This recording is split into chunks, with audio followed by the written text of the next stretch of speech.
Mr. K.K. Banerjee, Mr. Osama Manzar, Ms. Pilar Pacheco, Dr. Shadrick, distinguished delegates and friends. I take pleasure in welcoming all distinguished delegates to this first IPLC 2015. I would like to draw your attention to the fact that since the beginning of the 19th century to the present, the public libraries in India have had a checkered past. While successful experiments were made in establishing public libraries in Baroda, Bombay, Calcutta, Madras, and Delhi since the 19th century, by now most of the public libraries have not been able to maintain very high standards in offering public library services. The gap between the knowledge available on a subject globally and what many public libraries offer in India to public on the same subject is wide due to a large number of barriers, including the language barriers. The bridging of this gap down is becoming a great task.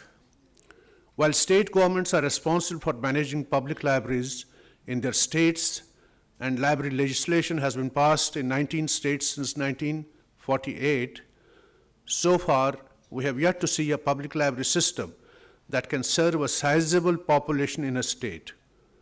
In states like Karnataka and Tamil Nadu, much effort is being made by the state governments to improve public library services, while in many other states, the condition is poor.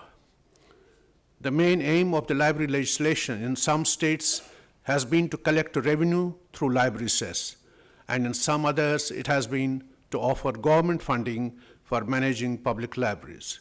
But we do not see an equitable use of funds in either systems on all important issues concerning public library services, be it buying latest publications or subscriptions to journals, infrastructure, use of IT, and on various other issues.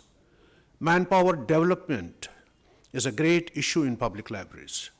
We find in some states one professional would be asked to oversee work in several district libraries, and in others, non-professionals would be asked to manage the libraries. With meager funding to libraries in many states,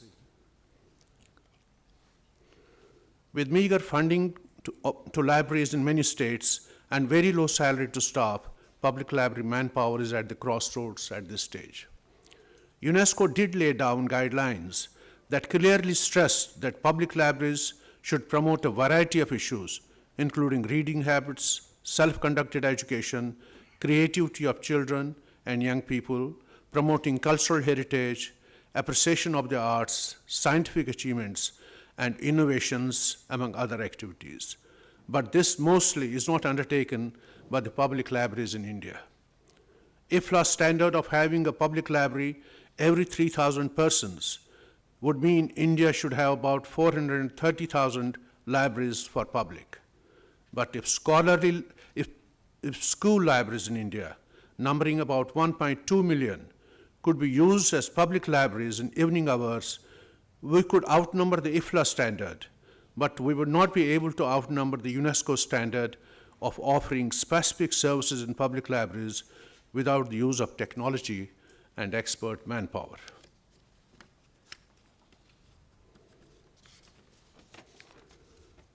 Since 1972, the Ministry of Culture, through the Raja Ram Mohan Roy Library Foundation, has been supporting public libraries in India. While RLF has supported about 35,000 libraries since then through supply of books, grants for equipment, infrastructure, and other supports, but it seems much remains to be done on this front as well. We are convinced now that it's not only the finance that can transform public library services in India, but it's also the culture of serving people with information and knowledge, with dedication in a mission mode, which can make the difference. India's population is diverse in nature. About 74% of 1.29 billion people are literate, which leaves more than 335 million people illiterate in the country. Public libraries have a major role to play, not only for the literate, who could suffer if not given proper access to proper knowledge, but also for the illiterate, who could move on to a literate path with support from public libraries. Given that the use of ICT can be used for providing content online to people, public libraries could grab this opportunity to modernize their services. The ICT, information revolution, and globalization are removing barriers between the knowledge resources and their users. But unless technology reaches the doorsteps of people in a user-friendly way, and unless people are convinced that getting more knowledge and training can bring economic prosperity to them, bridging the divide between information and knowledge resources and the public will remain slow. In developed countries, investments were made on establishing good public libraries. International agencies like UNESCO gave support for establishing them in some countries. The countries that invested more in modernizing their public libraries with IT and the latest and best publications found that the necessary information and knowledge resources reached the public and transformed their societies very fast. There are several issues that concern public libraries in India. They include lack of sufficient financial resources, untrained or less trained manpower, poor infrastructure, increasing costs of books and subscriptions to journals, lack of computer and networking facilities, lack of regular programs for the training of staff, lack of knowledge dissemination facilities, lack of skill development facilities, among other issues. Most of these issues cannot be tackled in the traditional way, for if done, it will cost greater time and major financial outlays, which neither the state governments nor the central government or other funding agencies may be able to offer. The NGOs have offered remarkable public library service in some states in the past. In Maharashtra and West Bengal since the 1830s, voluntary organizations established more than 1,000 subscription libraries, and there have been some noteworthy examples in other states as well. This conference, which is funded by Bill and Melinda Gates Foundation, has the advantage of gaining from the experiments made by global libraries program in different parts of the world, including Uttar Pradesh and Bihar, with 5 national program partners. Its support for organizing this conference is laudable. It is with this same purpose that the Digital Empowerment Foundation, Delnet, National Mission on Libraries, Pratham Books, NASCOM Foundation, Ipsos, Read Global, Sri Ratan Tata Trust, MS Swaminathan Research Foundation, RRLF, IREX, and other organizations have come forward to explore how public library services in India could be improved. The theme of this conference is transforming public libraries in India and visioning the future. We are delighted to find various foreign and Indian experts who have joined us today to advise us how a better future for public libraries can be achieved. While public libraries in India have some reading spaces of variable nature available in cities, towns, and villages, yet these spaces are comparatively not the best reading spaces that are inviting and that can attract every type of individual to their reading halls. The reading spaces for common people are important as abodes of knowledge.